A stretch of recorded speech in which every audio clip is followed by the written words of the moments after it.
السلام علیکم ورحمۃ اللہ وبرکاتہ۔ کتاب تفسیر نعیمی پارہ دوم، مصنف حکیم الامت مفتی احمد یار خان نعیمی، پارٹ 18، پیج 129۔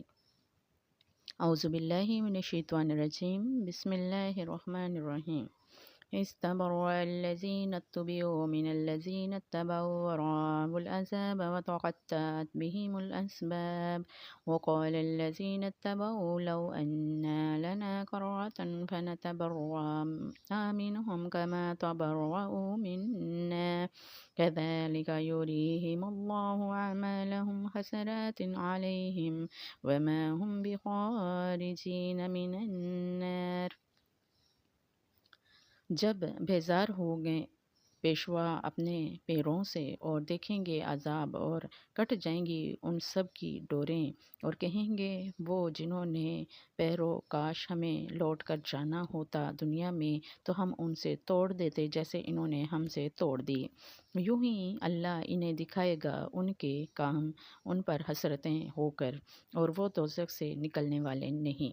تعلق اس آیت کا پچھلی آیتوں سے چند طرح تعلق ہے۔ پہلا تعلق پچھلی آیت میں عذاب پہ آخرت کو سخت فرمایا گیا، اب اس کی سختی کی کیفیت بیان ہو رہی ہے کہ وہ عذاب دیکھ کر اپنے بیگانے ہو جائیں گے۔ دوسرا تعلق پچھلی آیت میں مشرکین کی بد عقیدی کا ذکر تھا، اب ان کی سزا کی کچھ تفصیل ہے۔ تیسرا تعلق پچھلی آیت میں بتوں کے قابل عبادت نہ ہونے پر کھلے ہوئے دلائل بیان کیے گئے کہ رب خالق ہے اور یہ مخلوق اور مخلوق کی عبادت کے لائق نہیں۔ اب دوسری طرح اس پر دلائل قائم کیے جا رہے ہیں کہ آئندہ مصیبت کے وقت بھی یہ بت مجبور ہوں گے اور کسی کی امداد نہ کر سکیں گے، لہٰذا ان کی عبادت بیکار بلکہ نقصان دہ ہے۔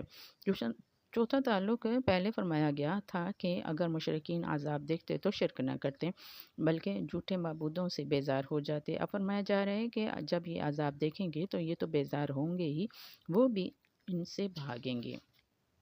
پیج 130۔ تفسیر استبرأ الذین اتبعوا، یہاں از یا تو پہلے اس کا بدلہ ہے یا شدید العذاب کا، یا اذکر بعض پوشیدہ کا ظرف۔ تبرع تبری سے بنا جس کا مادہ برا یا برا سے ہے، جس کے معنی ہے کسی چیز سے نفرت کر کے الگ ہو جانا، اس لیے مقدمہ سے چھوٹ جانے یا کسی سے علیحدہ ہو جانے کو یا شفا پانے کو یا مصیبت سے چھٹکارا پانے کو برا کہا جاتا ہے، جیسے انا براء منکم، یہاں نفرت کر کے ہٹ جانے یا بیزار ظاہر کرنے کے معنی ہے۔ اتبعوا یہاں تو مجہول ہے اور آگے معروف ہے، اور اس سے یا تو مشرکین کے سردار یا شیاطین یا بت یا چاند سورج وغیرہ جن کی وہ پوجا کرتے تھے مراد ہے۔ کہہ رہے کہ اتباع کے معنی ہے کسی کے قدم بقدم چلنا، اور اس کی ذمہ داری پر یہ اتباع ایمان بھی ہے، ثواب بھی ہے، گناہ بھی ہے اور کفر بھی ہے۔ حضور صلی اللہ علیہ وسلم کے اتباع رکن ایمان ہے، علماء الصالحین کی اتباع ثواب ہے، بدکاروں کی برائیوں میں اتباع سخت جرم ہے، اور اسلام کے مقابلے میں کفار کی اتباع شیاطین کی پیروی کفر ہے۔ یہاں آخری قسم کی اتباع مراد ہے، اس اتباع سے نبی کی اولیاء کی صالحہ کی اتباع مراد نہیں ہے، جیسے کہ بعض جہلاء نے سمجھا ہے، کیونکہ یہاں اس کی اتباع کا ذکر ہے جو وبال بن جائے گی، اور حضور کے اتباع کا تو حکم ہے۔ رب فرماتے ہیں فاتبعونی یحببکم اللہ، اس اتباع سے اللہ تعالیٰ کی محبوبیت نصیب ہوتی ہے، یعنی اے نبی صلی اللہ علیہ وسلم انہیں وہ نازک وقت بھی یاد دلا دو جب ان کے جھوٹے معبود یا پیشوا بجائے مدد کرنے کے ان سے متنفر اور بیزار ہوں گے۔ من الذین اتبعوا، یہاں اتبعوا معروف ہے اور اس سے تابعدار اور پجاری کفار مراد ہیں، یعنی وہ معبودین ان سے گھبرائیں گے اور دور بھاگیں گے اور انہیں لعنت اور ملامت کریں گے، یا رب کے سامنے اپنی شرمندگی ظاہر کرتے ہوئے اپنی برات ظاہر کریں گے اور عرض کریں گے کہ مولا ہم نے انہیں کفر کی رغبت نہ دی تھی اور یہ کب ہو گیا۔ ورا العذاب واو حالیہ ہے اور یہ جملہ پہلے الذین سے حال ہے، اور ورا کا فاعل یا تو کفار کی پیشوا ہے یا خود وہی کفار، یعنی اس نازک وقت میں ان کا ساتھ چھوڑ دیں گے جب عذاب سامنے ہوگا، یا اس لیے ساتھ چھوڑ دیں گے کہ عذاب دیکھ کر خود ان پیشواؤں کا قافیہ تنگ ہوگا، انہیں اپنی پڑ جائے گی، انہیں کیسے دیکھیں گے۔ غز کے ورا کا فاعل یہ متبعین ہے یا ان کے متبوعین اور پیشوا، خیال رہے کہ انشاءاللہ مسلمان گناہگار وہاں عذاب نہ دیکھیں گے بلکہ رب کا عتاب دیکھیں گے۔ دوزخ میں کچھ روز ان کا رہنا گناہوں سے پاک اور صاف ہونے کے لیے ہوگا، یعنی اس عتاب کا انجام رحمت الہی جیسے سونے کے لیے بھٹی کی آگ، اس کے قرب و درجات کا ذریعے ہیں، لہٰذا یہ جملہ بھی کفار ہی کے لیے ہے۔ مسلمانوں کو اس سے کوئی تعلق نہیں ہے، اور اس کے علاوہ وَتَفَتَّحَتْ بِهِمُ الْأَسْبَابُ یہ تبرکہ مطوف ہے، اور با یا تو بمعنی ان ہے یا سبیہ ہے، اور کفر مضاف اور موصوف ہے، اور یا تعدادیہ کی ہے، اور اسباب سبب کی جمع ہے، جس کے معنی ہے اور وہ رسی جس سے چڑھا اترا جائے۔ رب فرماتے ہیں فل فلی مدد بسبب بھی السماء، پھر ہر ذریعہ اور وسیلے کو سبب کہہ سکتے ہیں کیونکہ وہ رسی کی طرح مقصود تک پہنچاتے ہیں۔ یہاں یا وسیلے سے مراد ہے یا تعلقات، یعنی ان کے کفر کی وجہ سے ان کے تعلقات ٹوٹ جائیں گے، یا ان کو یہ ظاہری اسباب ہی رب سے دور کر دیں گے، یا ان کے سارے رشتے اور تعلقات ان کے ہاتھوں سے نکل جائیں گے۔ تب بے بس ہو کر ہاتھ ملتے ہوئے وقال الذین اتبعوا، یہ پیروی کرنے والے نادم ہو کر کہیں گے، یا تو آپس میں ایک دوسرے سے کہیں گے، یا ہر ایک کافر اپنے دل میں کہے گا، یعنی سوچے گا، یا کفار رب تعالیٰ سے عرض کریں گے، یا مسلمانوں سے کہیں گے لو انا لنا کرۃن، یہاں لو تمنا کا ہے جس کے معنی ہے کاش، اور کرا کے معنی ہے لوٹنا۔ لڑائی جھگڑے کو اسی لیے تکرار کہتے ہیں کہ اس میں ہر ایک دوسرے کی بات لوٹتا ہے۔ پیج 131۔ فَتَبَرَّأَ مِنْهُمْ، ہم بھی دنیا میں پہنچ کر ان سرداروں یا بتوں کے اطاعت اور عبادت سے علیحدہ اور بیزار ہو جاتے، کما تبرؤوا منا، جیسے کہ وہ آج ہماری امداد سے علیحدہ اور ہم سے بیزار ہو گئے۔ یہاں کاف مصدر محذوف کی صفت ہے، اور تشبیہ صرف بیزاری میں ہے۔ کذالک یرحم اللہ اعمالہم حسرات علیہم، اس ذالک سے یا تو بیزاری کی طرف اشارہ ہے یا عذاب کی طرف ہے، اور اعمال دکھانے سے یا تو نام اعمال دکھانا مراد ہے یا خود اعمال اجسام کی شکل میں دکھانا۔ اعمال عمل کی جمع ہے، عمل جہاندار کی ارادی کام کو کہتے ہیں، اور فعل ہر کام کو خواہ اختیاری ہو یا غیر اختیاری۔ حسرت کی جمع ہے جس کے لفظی معنی ہے کھل جانا۔ تھکے ہوئے کو حاسر یا مخصور اسی لیے کہتے ہیں کہ اس سے تھکنے سے اس کی قوت کا پتہ لگ گیا، کہ اتنی سی مجبور کو مخصور اسی لیے کہا جاتا ہے کہ اس کی اصل حالت کھل جاتی ہے۔ شرمندگی اور ندامت کو حسرت کہنے کی یہی وجہ ہے کہ اس سے دلی غم اور رنج ظاہر ہوتا ہے۔ قرآن کریم میں یہ لفظ ہر معنی میں استعمال ہوا، مگر یہاں شرمندگی یا ندامت کے معنی میں ہے، یعنی جیسے کہ انہوں نے اپنے بڑوں کی بیزاری یا عذاب جہنم دیکھا، اور ایسے ہی اللہ ان کے سارے اعمال خسرتیں بنا کر انہیں دکھائے گا۔ یا تو اعمال سے ان کا کفر اور گمراہی مراد ہیں، یا وہ ظاہری اعمال جنہیں اچھا سمجھ کر کرتے تھے مگر حقیقت میں برے تھے، جیسے گائے کی تعظیم وغیرہ، یا واقعی اچھے کام جن کے ثواب کی انہیں امید تھی، یعنی یہ وہاں کفر و شرک اور کفریہ اعمال پر حسرت کریں گے۔ اسی طرح اپنے نیک اعمال جیسے صدقہ اور خیرات، خدمت والدین کی بربادی دیکھ کر شرمندہ ہوں گے کہ ہائے افسوس، اگر ہم کفر نہ کرتے تو یہ برباد نہ ہوتے۔ یہ حسرت اور ندامت بھی صرف کفار کو ہوگی، انشاءاللہ مسلمان اس سے محفوظ رہیں گے۔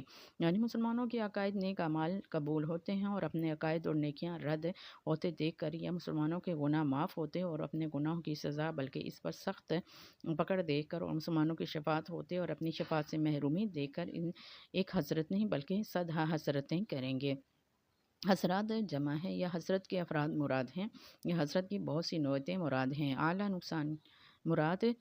نقصان کے لیے آتا ہے، یعنی یہ حسرتیں بھی اس کے لیے وبال ہوں گی، ورنہ دنیا میں مسلمان کا کسی کی نیکیاں دیکھ کر حسرت کرنا بھی ثواب ہے، جیسا کہ حدیث پاک میں ہے وَمَا هُمْ بِخَارِجِينَ مِنَ النَّارِ، اور یہ لوگ کبھی بھی آگ سے نہ نکل سکیں گے، کیونکہ آگ ان کے لیے بنی اور وہ آگ کے لیے۔ اب اپنی اصل جگہ پہنچے، یہاں سے نکلنا کیسا؟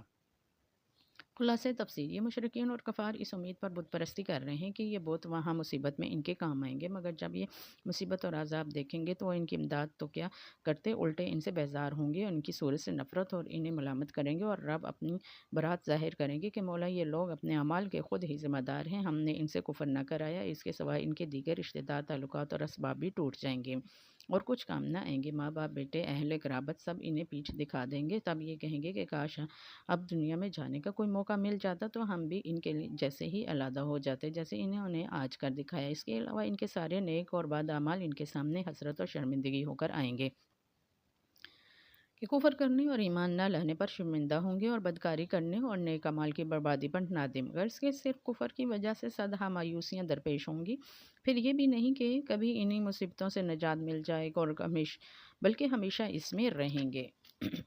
پیج 132۔ فائدے، اس آیت سے چند فائدے معلوم ہوتے ہیں۔ پہلا فائدہ، پیشواؤں کا پیروکاروں سے نفرت کرنا اور بیزار ہونا کفار کے لیے خاص ہے، کیونکہ یہ بھی کفر کا ہی عذاب ہے۔ مسلمان انشاءاللہ اس سے محفوظ۔ دوسرا فائدہ، تعلقات اور رشتہ داروں کا کام نہ آنا بھی کفار ہی کی سزا ہے، نہ کہ مسلمانوں کے، کیونکہ قرآن کریم میں جو کفار کے عذاب بیان ہوئے ہیں ان سے مسلمان محفوظ رہیں گے، اور جو مسلمان اپنے الطاف اور کرم اور مذکور ہیں ان سے کفار محروم ہیں، ورنہ ان چیزوں کا ذکر بیکار ہوتا۔ تیسرا فائدہ، قیامت میں صرف کفار ہی دنیا میں واپس آنے کی تمنا کریں گے، نہ کہ مسلمان، کیونکہ دنیا مسلمانوں کی جیل ہے اور کافروں کی جنت ہے۔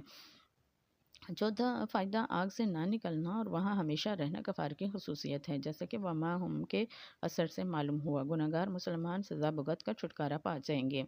پہلا اعتراض، حدیث شفاعت سے معلوم ہوتا ہے کہ قیامت میں اول وقت اہل قرابت یعنی پیغمبر مسلمانوں سے بھی بیزار ہوں گے، تو یہ بیزاری کفار کے ساتھ خاص نہ رہی۔ جواب، بیزار نہ ہوں گے بلکہ شفاعت کی جرات نہ فرمائیں گے، اور یہ بھی کچھ مدت ہوگا، پھر شفاعت وغیرہ سب کچھ ہوگی۔ کفار کے سردار انہیں لعنت ملامت بھی کریں گے اور رب سے معذرت بھی کہ ہم ان کے کفر کے ذمہ دار نہیں۔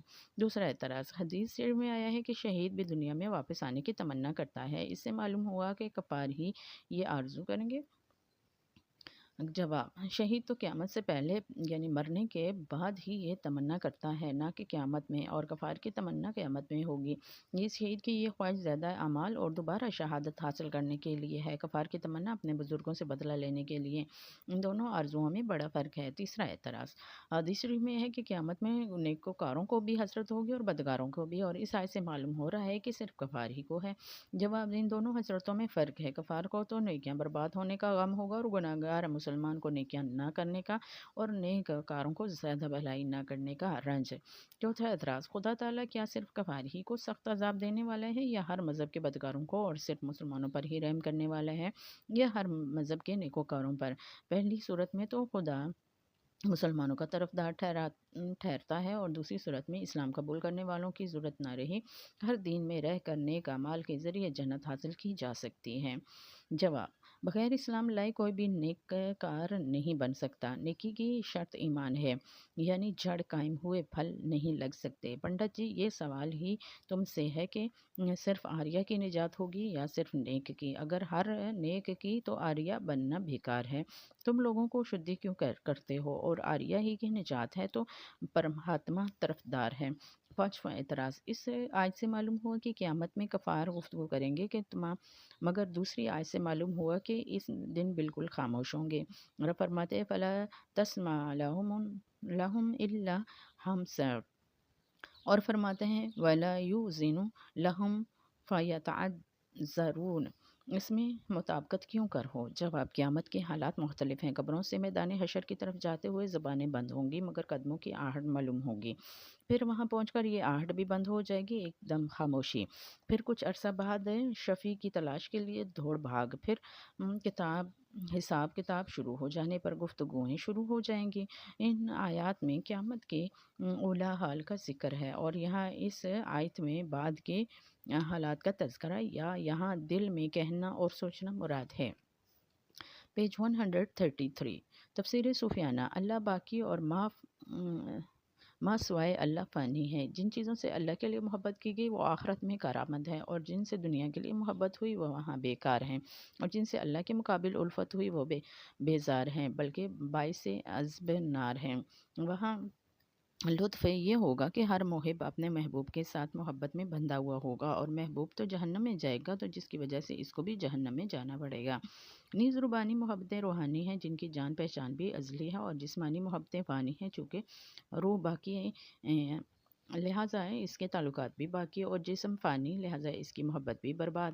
انہیں سب سے بڑا عذاب اس انقلاب کا ہوگا کہ غیر اللہ کی محبت جال میں پھنسنے تو ہوں گے مگر ان کے فائدے سے محروم، اسی لیے اس کی محبتیں حسرتیں ہو جائیں گی۔ اسی طرح وہ روحانی قوتیں جو جسمانی خواہشوں کے تابع ہوں ان کا بھی یہی حال ہوگا۔ صوفیہ فرماتے ہیں کہ سارے انسان زندگی گزارتے ہیں مگر مقصود زندگی میں فرق ہے، کسی کا مقصود مال ہے، کسی کا مقصود تحصیل کمال ہے، ان دونوں کے لیے زوال ہے، اور یہ زندگی وبال اور متقین کا مقصود حیات اعمال ہے، مگر عاشقین کا مقصد حیات رضا اور ذوالجلال۔ جیسے برات میں سب ایک ہی گھر سے جاتے ہیں برات میں، لیکن دلہن کے گھر میں جاتے ہیں، مگر براتیوں کا مقصود کھانا کھانا، دولہا کی عزیزوں کا مقصود ہے جہیز، مگر دولہا کا مقصود صرف دلہن ہے۔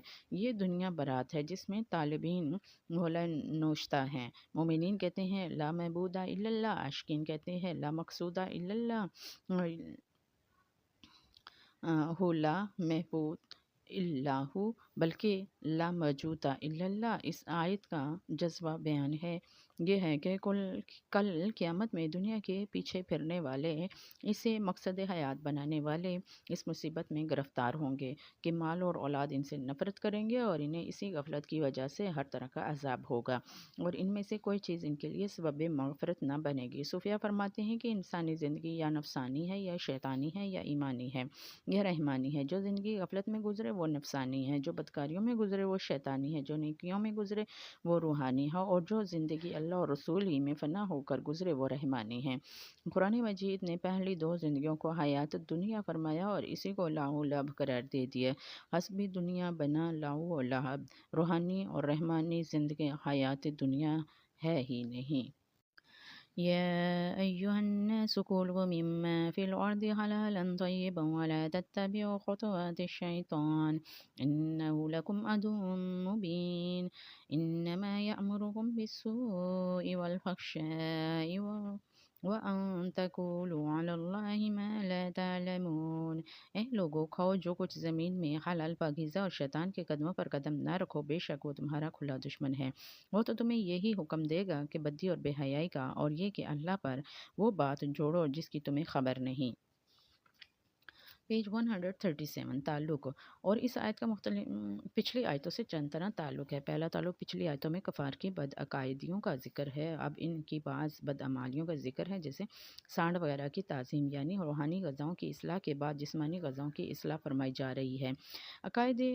عقائد اور اعمال روحانی غذائیں ہیں، اور یہ ظاہری روزیاں جسمانی غذائیں۔ دوسرا تعلق پچھلی آیتوں میں شرک کی برائی اور توحید کے دلائل بیان ہوئے ہیں، اب یہاں عام احسانوں اور نعمتوں کا ذکر فرمایا جا رہا ہے تاکہ معلوم ہو کہ کفر اور نافرمانی رب کی دینوی نعمتوں کو بند نہیں کرتی، دنیاوی نعمتوں کو بند نہیں کرتی۔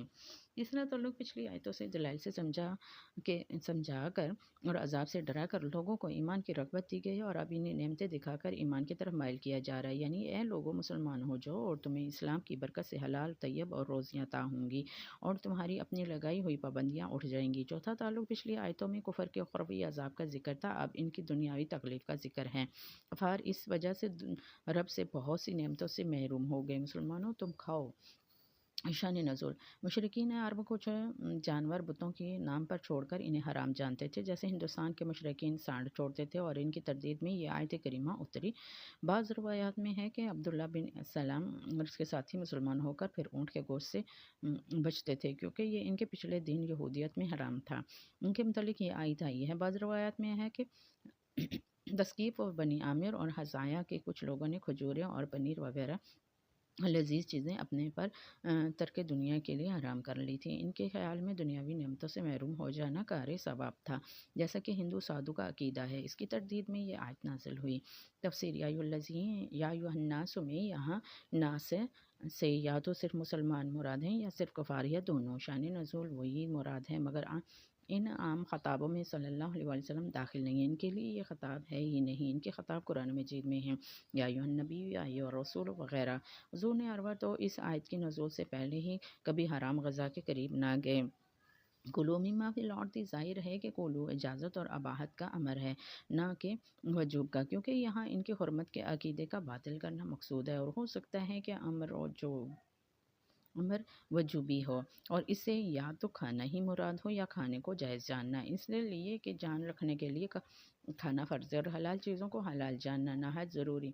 بعض مسلمان ہندوؤں کی پیروی میں بھوک ہڑتال یا مرن برت رکھتے ہیں۔ حرام ہے کہ کلو امر کے خلاف ہے۔ نماز روزے کی طرح کھانا بھی فرض ہے، بلکہ اہم فرض ہے کہ اس سے بقائے جان اور جان سے سارے اعمال ہوتے ہیں۔ پھر جب کھانا فرض ہوا تو کمانا بھی فرض ہوا کہ فرض کا موقوف علیہ فرض ہوتا ہے۔ جیسے نماز کے لیے وضو فرض، خیال رہے کہ کھانا بھی فرض ہے، کبھی سنت، کبھی مکروہ، کبھی حرام۔ اس کی تفصیل کتب فقہ میں ہے۔ میم میں سے من اشارتاً یہ بتایا کہ ہر چیز نہ کھاؤ، بلکہ بعض یعنی حلال، کیونکہ حرام چیزوں سے بچنا ضروری ہے، اور حرام بھی یعنی بعض کھائی جاتی ہیں، نہ کہ کل۔ پھلوں کا گودا کھاؤ، گٹھلی چھلکے پھینکو، بکری کا گوشت، کلیجی وغیرہ کھاؤ، پتا مسالہ نہ کھاؤ۔ فی الارض سے معلوم ہوا کہ زمین کے اوپر اور نیچے والی چیزیں سب حلال ہیں۔ مچھلی اور ٹڈی اگرچہ پانی اور ہوا میں رہتی ہے، مگر چونکہ خود پانی اور ہوا زمین پر ہے، اس لیے وہ چیزیں زمین ہی کی ہیں۔ پیج 135۔ حلال یہ لفظ حلل سے بنا ہے، جس کے لفظی معنی ہے کھولنا، اور خلل عقد من لسانی ادا قرض کو خلل دینی احرام سے نکالنے کو حل بھی اسی لیے کہتے ہیں کہ اس میں قرض اور احرام کی پابندیوں سے کھلنا ہوتا ہے۔ کپڑوں کا جوڑا حلہ کہا جاتا ہے کیونکہ وہ پہننے کے لیے کھلتا ہے۔ شہر کے آباد حصوں کا نام حلہ کیونکہ وہاں مسافر آ کر اپنا سامان کھولتے ہیں، اترنے کو بھی حلول کہتے ہیں، جیسے او خلل قریباً من دارہم۔ شریعت میں حلال وہ ہے جس کی ممانعت نہ ہو، یعنی مباح، چونکہ اس پر سے حرمت کی گرہ کھول دی جاتی ہے۔ یہاں یہی منی مراد ہے، اور یہ حرام کا مقابل ہے۔ رب نے جمادات اور نباتات اور حیوانات سب ہی ہمارے استعمال کے لیے پیدا فرمائے ہیں، مگر ان میں حلال اور حرام کا فرق رکھا ہے۔ معدنیات اور نباتات میں قاعدہ ہے کہ ہر معذر چیز حرام اور غیر معذر چیز حلال۔ دیکھو، زنگیہ کھانا حرام ہے کہ معذر ہے، مگر اگر مار کر حکیم کھلائے تو جائز ہے۔ سونا، چاندی، لوہا، موتی وغیرہ معذر طریقے سے کھائے جائیں تو حرام ہے، لیکن اس کا کشتہ اور موتی کی راکھ جو معذر نہ ہو حلال ہے۔ یہی حال گھاس، سبزیوں وغیرہ کے ہیں۔ حیوانات میں حلال و حرام کے مختلف قاعدے ہیں کہ دریائی جانور سب حرام، سوائے مچھلی کے۔ بے خون والے جانور حرام، سوائے ٹڈی کے۔ پرندے چرندے جو شکاری ہیں، یعنی پنجے والے یا کیل والے، وہ حرام، باقی حلال۔ تفصیل فقہ میں دیکھو۔ طیباً یہ لفظ طیب سے بنا، جس کے معنی ہے عمدگی اور پاکیزگی۔ مدینہ منورہ کو اس لیے طیبہ کہتے ہیں کہ وہ جگہ شرک، کفر کی گندگیوں، وبائی بیماریوں اور جسمانی بلاؤں سے پاک ہے، اور دجال کے داخلے سے محفوظ۔ ان کا مقابل خبیث ہے۔ نجس اور طاہر حرام اور حلال، خبیث اور طیب میں فرق خیال رکھنا چاہیے۔ یہاں حلال اور طیب میں چند طرح فرق ہے۔ حلال وہ جو حرام نہ ہو، طیب وہ جو بدمزہ یا گھنونی نہ ہو۔ اپنا تھوک اور رینٹ حلال ہے مگر طیب نہیں ہے۔ حلال اور وہ جو حرام نہ ہو، اور طیب وہ جو حرام ذریعے سے حاصل نہ ہوئی ہو۔ سور، کتا حرام ہے، غیر کی بکری، چوری کا مال، رشوت اور سود کا پیسہ خبیث ہے، طیب نہیں ہے۔ حلال وہ جو حرام نہ ہو، طیب وہ جو تندرستی کو مضر نہ ہو۔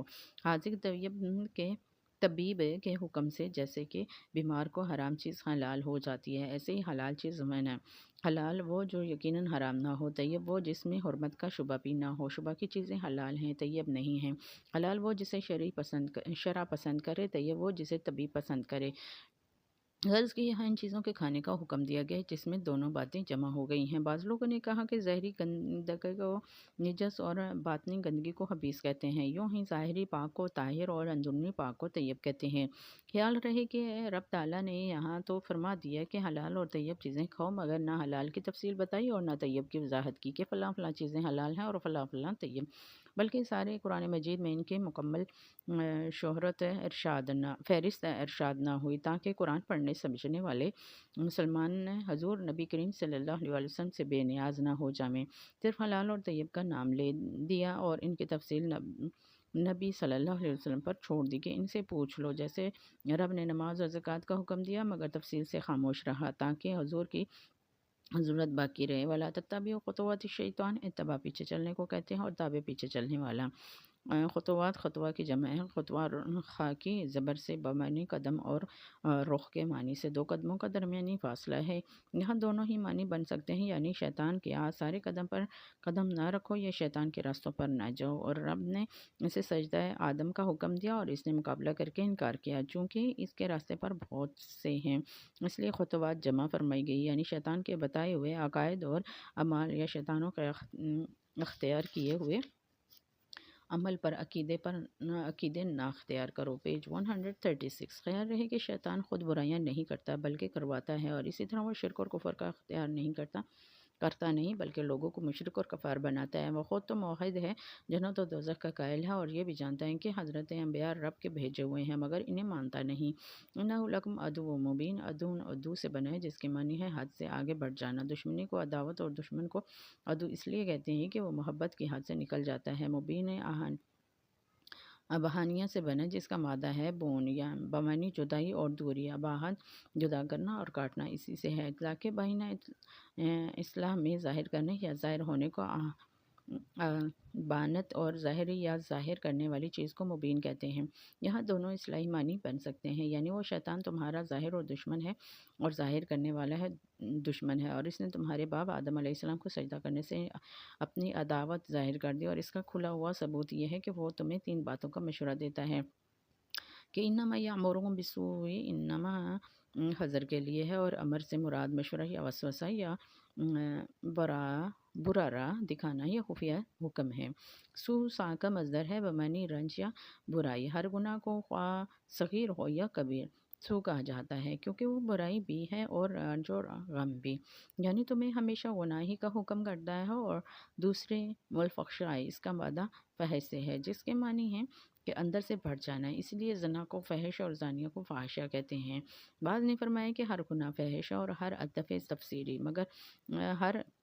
مگر صحیح یہ ہے کہ فحش گناہ سے خاص ہے۔ گناہ تو ہر چھوٹی بڑی برائی، اور فحش گناہ کبیرہ یا گناہ ہر ظاہری باطنی برائی، اور فحش صرف ظاہری یا گناہ ہر حرام چیز، اور فحش وہ برائی جو عقلاً بھی بری معلوم ہو یا گناہ، اور وہ جو خالق کو ناپسند ہو، اور فحش وہ جو مخلوق کو برا معلوم ہو، جیسے بے عزتی، بے حیائی اور بے مروتی کی باتیں۔ وہ فحشاء میں کی طرح فرق ہے۔